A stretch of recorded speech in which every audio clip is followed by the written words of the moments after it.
The time came on October 25th, 1760, when George was 22 years old. His grandfather died, and suddenly there was George, all by himself, the new king. The first thing he did was to gallop off to see Lord Bute and check the rules. If he was going to be a good king, he wanted to start off right. And he did.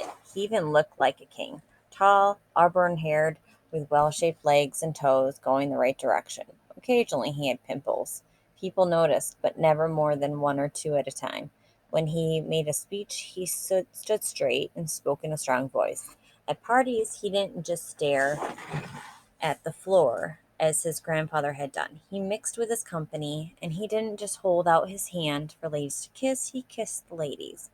John Hancock, who was visiting London, wrote back to America. The new king was good natured and well liked.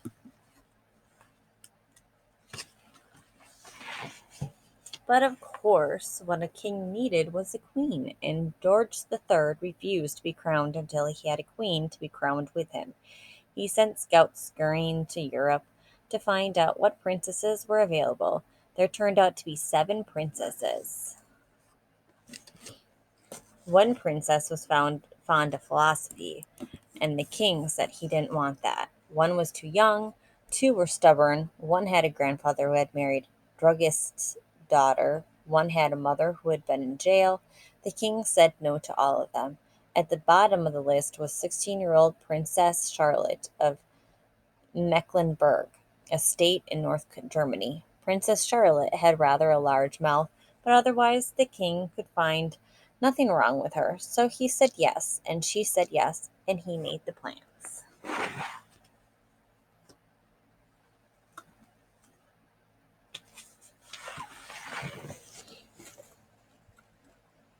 First, the king sent for the princess's measurements.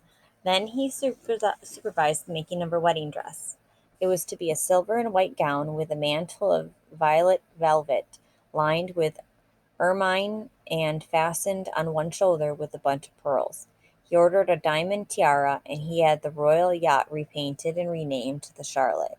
He picked out 11 bridesmaids and ordered them their clothes. Indeed, there was no detail that the king did not see to, even though in the midst of preparations he came down with chicken pox. Meanwhile, Princess Charlotte, who didn't want to leave home at all, picked all the herbs in her private herb garden and all the flowers in her private flower garden, and she gave them away to the poor.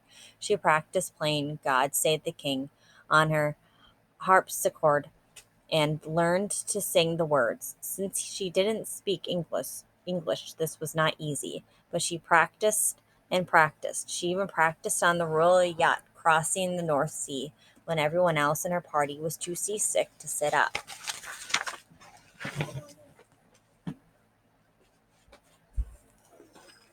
Princess Charlotte and King George met at 3 in the afternoon of September 8th, 1761, and they were married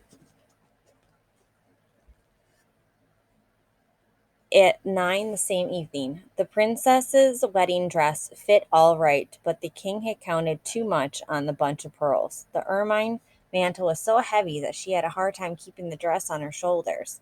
But she said I do, and he said I do, and then they went to the palace, and Charlotte sang and played God Save the King for the royal family.